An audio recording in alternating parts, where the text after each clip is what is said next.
வணக்கம் AV Mahendran sir. Sir, நம்ம வெள்ளிமலையில வந்து முழுமையறிவு வகுப்புகள் வந்து நிறைய நடந்துகிட்டு இருக்கு.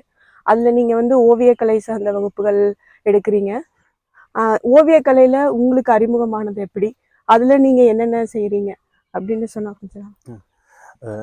நான் வந்து பிறந்து வளர்ந்தது ஒரத்தநாடு, தஞ்சாவூர் மாவட்டம்.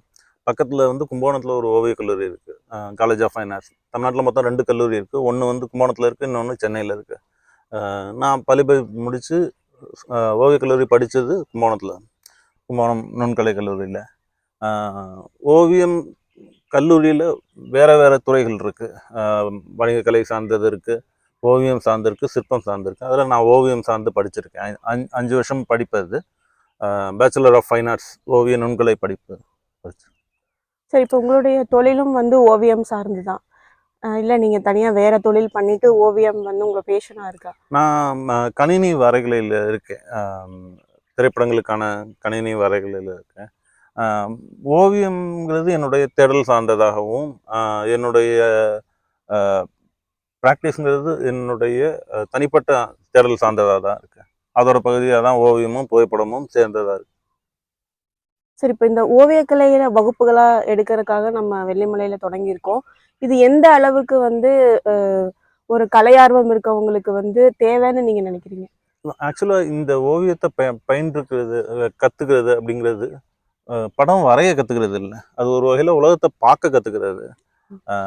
இது வந்து ஓவியம் ஈடுபாடு இருக்கவங்களுக்கு மட்டுமோ அல்லது கலைகளில் ஈடுபாடு இருக்கவங்களுக்கு மட்டுமோ அல்ல, எந்த வகையிலையாவது மேலதிகமாக ஒரு விஷயத்த தெரிஞ்சுக்கணும், அறிதல் இருக்கணும், தேடல் இருக்கணும்னு நினைக்கிறவங்க எல்லாருக்குமே உள்ளது. அது இலக்கிய வாசிப்பானாலும் சரி, அல்லது நீங்கள் வேற ஒரு அறிவியல் துறையிலையோ அல்லது வடிவமைப்பு துறையிலையோ எதில் இருந்தாலுமே கூட ஒரு வகையில் அடிப்படையான கலை சார்ந்த அறிமுகம் நமக்கு ரொம்ப முக்கியம். ஏன்னா இப்போ நம்ம புலன்கள்லேயே மிக சிக்கலானதும் ரொம்ப அதிகமாக மூளையுடைய ரிசோர்ஸை எடுக்கக்கூடியதும் கண்.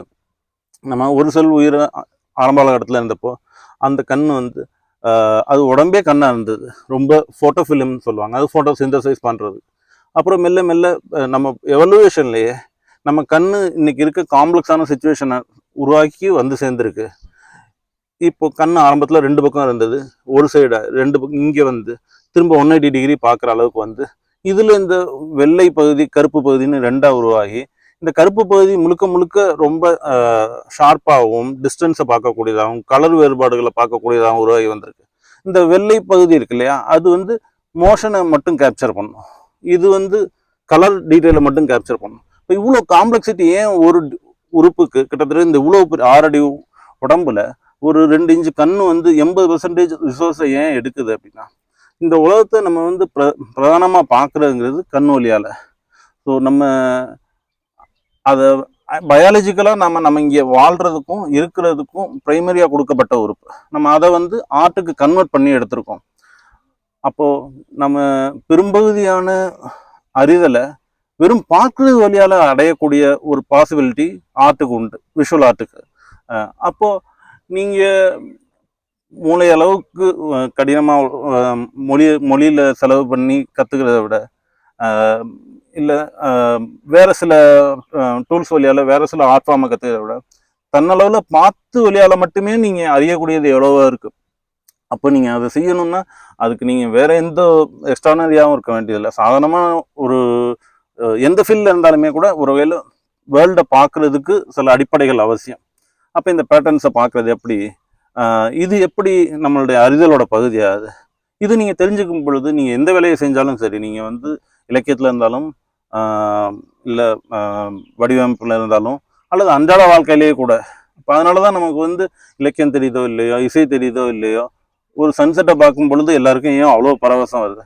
அப்போ அந்த பரவசத்தை எப்படி மேலதிகமாக ரிஃபைன் பண்ணிக்கிறது, அது இன்னும் அதிகமாக எப்படி உங்களுக்கு அந்த நீங்கள் அனுபவிக்கிற விஷயத்தை எப்படி இன்னும் நுட்பமாக்கி தெரிஞ்சுக்குது.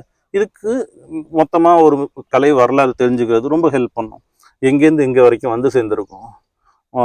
நம்ம இன்னைக்கு பேசக்கூடிய எந்த துறை சார்ந்த அறிமுகமும் கண்டுபிடிப்பும் நிகழாத போது எது ஒருத்தனை வந்து குகையில் வந்து வரைகிறதுக்கு வச்சிச்சு. இன்னைக்கு நம்ம பேசக்கூடிய எந்த டெக்னாலஜியும் எந்த சோசியல் ஸ்ட்ரக்சருமே இல்லாத ஒரு காலகட்டத்தில் எங்கேயோ ஒருத்தன் கறி எடுத்து செவுத்துல வரையலான்னு ஏன் தோணுச்சு? அப்போ அது தெரிஞ்சுக்கிறது வந்து ஒன்று நம்ம பண்பாட்டோட இணைக்கும், ரெண்டு நம்மளுடைய வாழ்க்கையில வேற எந்த வகையிலையுமே எதுவும் செலவு பண்ணாம மிக இயல்பாகவே சந்தோஷமா இருக்கிறதுக்கு ஒரு வழி வந்து விஷுவல் ஆர்ட்டை தெரிஞ்சுக்கிறது. ஸோ இந்த வகுப்புகள் உத்தேசிக்கப்பட்டதும் அதை ஒட்டி தான். சரி, இப்போ நீங்க இந்த ஓவியக்கலையிலேயே பல டைப்ஸ் இருக்கு. நீங்க எதை வந்து கான்சென்ட்ரேட் பண்றீங்க? இந்திய ஓவியக்கலை, மேற்கத்திய ஓவியக்கலை, இந்த மாதிரி நிறைய இருக்கு இல்லையா? இப்போ இது வந்து ஒட்டுமொத்தமான ஒரு அறிமுகம் மட்டும்தான். குகை மனிதன்ல ஆரம்பிச்சு இப்போ வரைக்கும் கலைனா என்ன அப்படின்ற அடிப்படை கேள்விக்கு பல்வேறு தரப்பான கேள்விகள் இருக்கு, பல்வேறு தரப்பான பதில்கள் இருக்கு. இது எல்லாத்த பத்தியும் ஒரு பரந்துபட்ட அறிமுகம் கொடுக்கறது. அப்புறம் மேலைக்கலை என்னவா இருக்கு, கீழே கலை என்னவா இருக்கு, இது ரெண்டையும் பார்க்கையில நமக்கு என்ன வித்தியாசம் வேணுமா இருக்கு. அப்புறம் இந்த கலை அப்படிங்கிறது கலைக்கு அப்பால இலக்கியத்துல என்னவா இருக்கு, நம்ம அன்றாட வாழ்க்கையில எப்படி இருக்கு. இப்போ உதாரணமா நம்ம இந்த மோனோலித்திக் பாலிஸ்ட் இது இருக்கு இல்லையா, சேர் இருக்கு இல்லையா, நம்ம சாதாரணமா பார்க்கக்கூடியது. இப்போ இந்த டிசைன் பண்ண கான்செப்ட்ல பகுவாசன் ஒரு ஆர்ட் ஸ்கூல் இருக்கு. அவங்க தான் முதல்ல கண்ணால பார்க்கக்கூடிய, காதால கேட்கக்கூடிய அத்தனை புலன் அனுபவங்களையும் அதோடைய ஃபங்க்ஷனாலிட்டியில கொண்டுட்டு வந்து சேர்க்கணும், எஸ்தட்டிக் எக்ஸ்பீரியன்ஸ்ல இல்லை. அப்போ இந்த உலகத்தை அழகா வடிவமைக்கிறது தான் கலையோட நோக்கம்னு நினைச்சு அவங்க உருவாக்குனது தான் அந்த சேர். இப்போ அந்த மோனோலித்திக் சேர் தான் இப்போ வேர்ல்டு ஃபுல்லாக நம்ம எல்லாருமே யூஸ் பண்ணிட்டு இருக்கோம். ஒரு பெரிய ஒரு ரெவல்யூஷன், ஒரு ஈக்குவல் சயின்டிஃபிக் ரெவல்யூஷனுக்கு ஈக்குவலாக. ஸோ இப்போ இந்த விஷயம் நம்ம தெரிஞ்சு கொள்ளும் பொழுது நம்ம இந்த உலகத்தை பார்க்கறது கம்ப்ளீட்டாக வேற ஆகும். அப்போ இது ஒட்டுமொத்த அறிமுகம் தான் சொல்லணும். எல்லா வகையான அழகியல் போக்கும், எல்லா வகையான சமூக உருவாக்கங்களும் எப்படி நடந்திருக்கு, இது கலையில் எப்படி நடந்திருக்கு. அப்போது இதில் வந்து ஸ்பெஷலைஸ்டாக இல்லை, ஒட்டுமொத்த அறிமுகம், அழகியல் அறிமுகம்னு சொல்லலாம். அல்லது தத்துவத்தோட எல்லா பகுதியும் சேர்ந்து எப்படி ஆர்ட்டுக்குள்ள ஆப்ரேட் ஆகுதுன்னு சொல்லலாம். சரி, இப்போ நம்ம ஓவியத்தை அழகியல் சார்ந்து அணுகிறோம், அது இல்லாம தத்துவம் சார்ந்து அணுக வேண்டிய தேவையும் இருக்கு இல்லையா? ரொம்ப இருக்கு.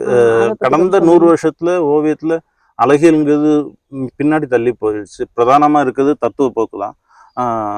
ஆனா தத்துவமும் அழகியலாகவும் வெளிப்பட முடியும். நம்ம இந்த கேள்வி கேட்கும் பொழுது தத்துவம் அழகியல்னு ரெண்டா எதிரெதிரா இருக்காதுன்னு நினைக்கிறோம். ஆனா எஸ்தெட்டிக்ஸ்ங்கிறது பார்ட் ஆஃப் பிலாசபி தான். அப்போ இது ரெண்டும் எங்கே ஸ்லைட்டா மாறுது பார்த்துக்கிட்டே இருக்கையில, எஸ்தெட்டிக்ஸ் எங்கே எபிஸ்டமாலஜி ஆகுது, எபிஸ்டமாலஜி எங்கே எஸ்தெட்டிக்ஸ் ஆகுது அப்படின்னு ஒரு எக்ஸாம்பிள் சொல்றேன். எபிஸ்டமாலஜின்னு எல்லா தத்துவத்தோட எல்லா பிரான்ச்சோடையும் அழகியல் வேலை செய்யுது. அப்போ இதை புரிஞ்சுக்கிறது, இதை பார்த்து இதோடைய ஃபவுண்டேஷன் நம்ம தெரிஞ்சுக்கிறதுங்கிறது நம்மளுடைய அன்றாட வாழ்க்கையை இன்னும் பரவசமாகும். சரி, இப்போ நம்ம வெள்ளிமலையிலேயே வந்து மேற்கத்திய தத்துவ வகுப்பும் நடக்குது, இந்திய தத்துவ வகுப்பு நடக்குது. அதையும் அட்டன் பண்ற ஒருத்தங்களுக்கு இந்த ஓவியக்கலை வகுப்பு வந்து அட்டன் பண்ணும்போது அது மேலதிகமா அவங்களுக்கு அட்வான்டேஜா இருக்குமா, இல்ல நேராவே வந்து உங்களுடைய ஓவிய வகுப்புக்கு வரலாம்? நேரடியாக கூட ஆக்சுவலாக இது எல்லாமே ஒரு மொத்த ஸ்ட்ரக்சருடைய வேற வேற பகுதியாக தெரிஞ்சுக்கிற மாதிரி தான். இப்போ நீங்கள் சொல்ற மாதிரி நேரடியாக உள்ள வந்தா கூட இங்கேருந்து தத்துவத்தை தெரிஞ்சுக்கலாம். இப்போ நம்ம பேசும்பொழுது ரொமான்டிசிசம்னு ஒரு மூவ்மெண்ட்டை சொல்லும் பொழுது அது வெறும் பெயிண்டிங் சார்ந்த மூவ்மெண்ட் மட்டும் இல்லை. அதில் ரூசோ மாதிரியான ஆட்கள் இருந்திருக்காங்க, பின்னாடி எமர்சன் தோரா மாதிரியான ஆட்களோட கான்ட்ரிபியூஷன் இருந்திருக்கு. அப்போ இது நீங்கள் தெரிஞ்சுக்கிட்டு நீங்கள் நாளைக்கு மேலே தத்துவ போக பொழுது நீங்கள் அங்கேருந்து திரும்ப ரிவர்ஸில் தத்துவத்துலேருந்து ரொமான்டிசத்துக்குள்ளே வருவீங்க. அப்போ இங்கே பெயிண்டிங்லேருந்து போவீங்க. இது ஒரு வகையில் இன்டர்சேஞ்சபிள் தான். நீங்கள் நேரடியாக வந்தாலும் சரிதான். எனக்கு தத்துவத்தில் போகிற அளவுக்கு கொஞ்சம் ஹெவியாக இல்லை அப்படின்னு நினச்சிங்கன்னா நீங்கள் ஓவியம் சார்ந்து கூட நீங்கள் அதை அணுகலாம், கான்பில் காலேஜ் சார்ந்து கூட. சரி, இப்போ இலக்கியம் படிக்கிறோம், அப்புறம் மியூசிக் கேட்குறோம், ஓவியத்தையும் வந்து நம்ம கற்றுக்குறோம், அது சார்ந்த இதெல்லாம் லேர்ன் பண்ணுறோன்னா இதில் ஓவியம் வந்து எந்த அளவுக்கு மேலானதுன்னு நீங்கள் நினைக்கிறீங்க? இது மேல் கீழ் அப்படின்னு பிரிக்க முடியாது, இருந்தாலும் இதுல கிடைக்கக்கூடிய ரசனைன்னு தனியா இருக்கு அப்படின்னு நீங்க தான் நினைக்கிறீங்களா? முக்கியமா நம்ம ஏற்கனவே சொன்ன மாதிரி இந்த கண்ணு வந்து பேட்டர்ன்ஸை பார்க்க பழகி இருக்கு. இப்போ இந்த பேட்டர்ன்ஸ் வழியால தான் நீங்க பார்க்குற அவ்வளோ டேட்டாவையும் உள்ள நீங்க அடுக்குறீங்க.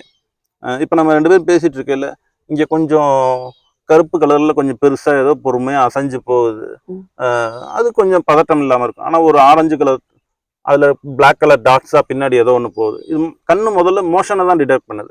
அப்போ அடுத்த செகண்ட் நமக்கு வந்து நீ ஓடி போன்றது தான் நமக்கு பயாலஜிக்கலாக கொடுக்கக்கூடியது. ஸோ அவ்வளோ தூரம் அது வந்து நம்மளுடைய கண்ட்ரோலுக்கு அப்பாற்பட்ட ரொம்ப ஃபியர்சிங் மோட்டார் சிஸ்டம் அது. இப்போ அந்த சிஸ்டம் உங்களுக்கு நீங்கள் பழக்கப்படுத்தப்படும் பொழுது அந்த மோட்டார் சிஸ்டத்தோட அவ்வளோ பவரும் உங்களுக்கு வருது. அப்போ நீங்கள் ஒரு டெக்ஸ்ட்டை படிக்கும் பொழுது அதுக்குள்ளே நீங்கள் இமேஜஸை பார்க்க பழகுவீங்க. இப்போ நம்ம ஏற்கனவே அந்த கட்டுரையில் சொன்ன மாதிரி ஒரு கதையை படித்தா கதையை சுருக்கி இந்த கதை என்ன சொல்லுதுன்றது தான் நம்ம பேசிகிட்டு இருக்கோம். இப்போ அது ரொம்ப வருஷமாக வந்து அது ஃபார்ம் வர்சஸ் கண்டென்ட் பிரச்சனையாக பேசிகிட்டு இருக்காங்க. ஆனால் பொதுவாக நம்ம படிக்கும் பொழுது இந்த கதையை பற்றி கதையோடைய கருத்தை தான் பேசிகிட்டு இருக்கோம். அப்போ இந்த மோட்டார் சிஸ்டம் உங்களுக்கு ஸ்ட்ராங்காக ஹைலைட் ஆகும். கதையில் இருக்கக்கூடிய ஏஸ்தட்டிக் பேட்டர்ன்ஸ் உங்களுக்கு தெரியும், இமேஜஸ் தெரியும். இப்போ இமேஜஸ் வழியாலும் நீங்கள் ஸ்பிரிச்சுவலாக எவ்வளோ தூரம் வேணாலும் போக முடியும், அது உங்களுக்கு தெரியும். இப்போ ஏஸ்தட்டிக் பேட்டர்ன் தெரியும் பொழுது ஃபார்ம் சார்ந்த அண்டர்ஸ்டாண்டிங் வரும். அப்போ தான் நீங்கள் உண்மையிலேயே எந்த ஆர்ட் ஒர்க்கையும் ரசித்து அணுகிறது அப்படிங்கிறது அந்த ஃபார்ம் ஓரியன்டாகவும் அந்த ஏஸ்தட்டிக் எக்ஸ்பீரியன்ஸாகவும் அணுகிறது. அதுக்கு பிரைமரி இந்த நம்ம ஏற்கனவே சொன்ன இந்த கலையை பற்றி தான் அறிமுகம். நீங்கள் தத்துவத்தை படித்தாலும் சரி, இல்லை சிற்பங்களை பார்த்தாலும் சரி, இலக்கியத்தை படித்தாலும் சரி, எல்லாத்துக்கும் அடிப்படையாக இருக்கிறது இந்த இன்விசிபிள் பேட்டர்ன்ஸு, அதுக்குள்ளே இருக்கக்கூடிய ஸ்ட்ரக்சர். அந்த ஸ்ட்ரக்சரை நீங்கள் பார்க்குறதும் அதை எப்படி பார்க்குறதுங்கிறதுக்கும் உள்ள பயிற்சி. Okay sir. இப்போ நம்ம வகுப்புகளுக்கு வரக்கூடிய மாணவர்களுக்கு நீங்கள் சொல்லக்கூடியது ஏதாவது இருக்கா? தனிப்பட்ட முறையில் வேற ஒன்றும் இல்லை. இது வந்து நமக்கு ரொம்ப இதோட இம்பார்ட்டன்ஸ் என்னால் இதுக்கு மேலே எப்படி வலியுறுத்துறதுன்னு தெரியல. ஒரு வகையில் எனக்கு இந்த மாதிரி ஒரு வகுப்பு ஒரு 15 வருஷம் முன்னாடி அமைஞ்சிருந்ததுன்னா ஏறத்தாழ என்னுடைய வாழ்க்கையோட 15 வருஷம் எனக்கு மிச்சமாக இருக்கும். இன்னைக்கு இப்படி ஒரு ஈவெண்ட் தமிழ்நாட்டில் நடக்குதுங்கிறது ஒரு பெரிய ஃபினாமினலான ஒரு விஷயம் நான் நினைக்கிறேன். இங்கே நமக்கு வந்து சர்வதேச தளத்திலான ஒரு நல்ல அருங்காட்சியகம் கிடையாது, நல்ல படைப்புகளை பார்க்கறதுக்கு வழி கிடையாது. ஆனால் இந்த சூழலில் உங்களுக்கு ஒரு இடத்துல 3 நாள் தங்கி கிட்டத்தட்ட ஒரு 1000 கலைப்படைப்பை பார்க்குறதும் அது சார்ந்து டிஸ்கஸ் பண்ணுறதும் இது எவ்வளவு இம்பார்ட்டன்ஸ்னு என்னால் மேலதிகமாக வலியுறுத்த முடியலை. நீங்கள் எந்த ஃபீல்டில் இருந்தாலும் ஓவியம் கற்றுக்கிறவங்களுக்கு, கலையில் ஈடுபாடு இருக்கிறவங்களுக்கு அவங்க போகிறாங்கன்ற மாதிரி இல்லாமல் ஏதோ ஒரு வகையில் இந்த வாழ்க்கையில் உங்களுக்கு மேலதிகமான ஒரு கேள்வி இருக்குன்னா தயவு செஞ்சு இந்த வாய்ப்பை பயன்படுத்திக்கணும்னு நான் நினைக்கிறேன். அது நீங்கள் இலக்கியம் படித்தாலும் சரி, தத்துவம் படித்தாலும் சரி, இல்லை வேறு எந்த ஃபீல்டில் இருந்தாலுமே சரி. ஏன்னா இதோட இம்பார்ட்டன்ஸ் வந்து நான் ஏற்கனவே சொன்ன மாதிரி ஒரு பல 100 படைப்புகளை ஒன்றா பார்க்குறதும் அதை ஒட்டுமொத்தமாக அறிமுகம் செஞ்சுக்கிறதும் மிக சிக்கலான மிக அபூர்வமான ஒரு வாய்ப்பும் கூட. இது மேலே இப்போ நம்ம இங்கே பேசிகிட்டு இருக்கிறது, நம்ம இங்கே எடுக்கிறதுங்கிறது நீங்கள் அமெரிக்காலேயோ அல்லது ஐரோப்பாலேயோ பிஎஃப்ஏ முடித்து எம்எஃப்ஏ முடித்து கிட்டத்தட்ட ஒரு 6 வருஷம் படிக்கிற படிப்புடைய ஒரு சுருக்கப்பட்ட வடிவம். அது நமக்கு கிடைக்குதுங்கிறது ஒரு பெரிய அரிய வாய்ப்பு. அதை நான் பயன்படுத்திக்கணும்னு சொல்ல விரும்புகிறேன். ஓகே சார், நன்றி சார் உங்களுக்கு.